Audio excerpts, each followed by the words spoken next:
Anna Shelton. So I'm Head of Leisure and Communities at West Oxfordshire District Council, and that team runs the awards this evening.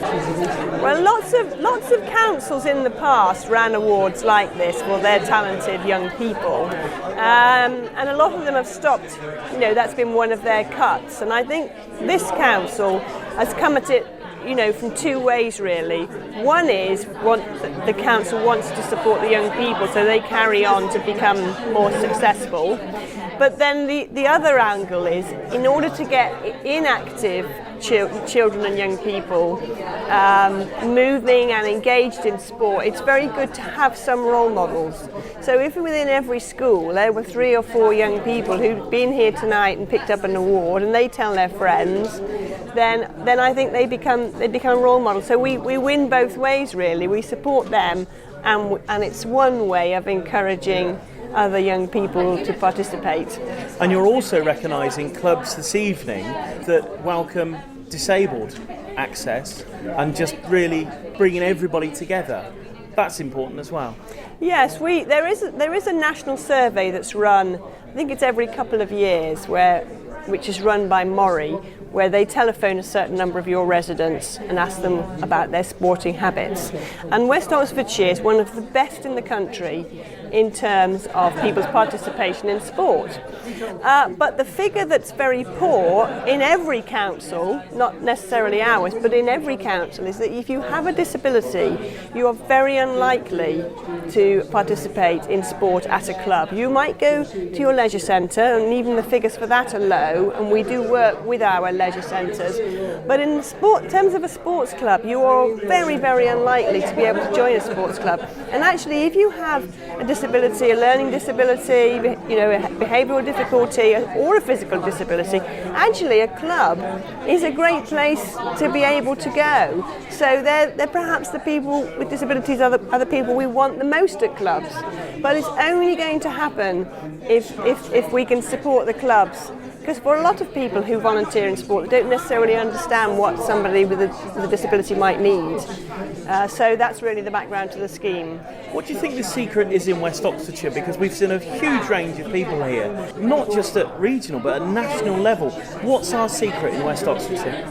Well, we do know that GLL, our leisure contractor, run these awards in other districts, and we get far more applications in West Oxfordshire of a higher standard. And we think it's because we've historically done these awards. So people therefore know that there is support available and will come and ask. And I guess it's word of mouth. I think the fact that these awards have run for all the years I've been here, which is 8-9 years now, every single year that there are awards like this. And I think people become accustomed to it. They tell others, and that little bit of funding and encouragement, I think helps people to carry on. I'm Francesca Howells, getting an award for hockey, play at club, county and regional level. West Oxfordshire Sports Award. We don't really play it at school, but we've started. We've got an Astro at school now, so I want to play for GB and England. And How far away is that? I hope not very far. Few more steps maybe. So. What makes you, from your current level then, how do you get up to that level? What do you have to do? Just need to get picked for the England trials from my regional performance centre, and then hopefully get picked for the England team.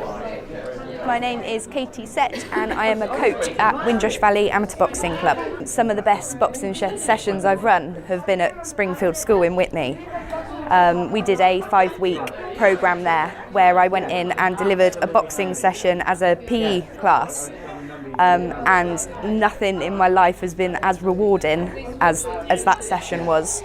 I had a young lad who couldn't even get the rope to go over his head, and by the end of that 5 weeks he was skipping, and it's hard enough for just you or I to learn to skip, but to have children learning the technicalities of boxing and being able to do it just shows the importance of how important it is to have boxing as an inclusive sport, as well as obviously the other clubs that have been here today that are inclusive. But boxing, it's difficult to make boxing an inclusive sport because you can't compete in boxing through the ABA. registered disabled youth. It's just not there. But that doesn't mean that grassroots clubs like ourselves can't include people, which is the important message. There's going to be a lot of boxing clubs that just won't even consider it because they can't take these athletes forward. They just get forgotten about. But it's irrelevant whether or not they can compete in national competitions. The fact that we are a grassroots club, they deserve to be there with us, training alongside us. I think it's important for them, but it's important for me too. Jeanette Cardy, and I'm here for the Sports Awards because I got nominated for a Sports Award for my aquathon achievements for last year and this year. It's open water swim, 1K and 5K run, continuous, so from one to the other. It could be lake, could be river, could be track, could be sand, doesn't matter, but it's from one to the other. I went to the World Championships last year in London and I came 5th, and on the back of that I've won the Nationals. I've got the Nationals again this year. I've just been selected for the Europeans in May, and then I've got the Worlds in Canada in August.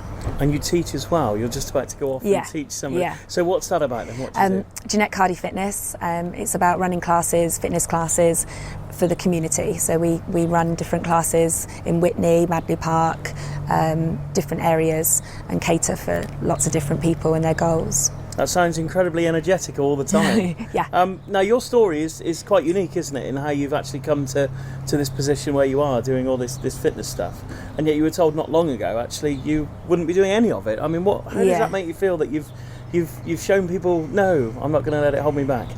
I think that was my determination, really. I've always been active and I've always run my own business, but then 3 years ago I had a stroke and was quite seriously ill, obviously, and it was because of my thyroid. So I was in hospital, and I remember writing my goals down that I would wear a GB vest one more time, and so that was always my incentive.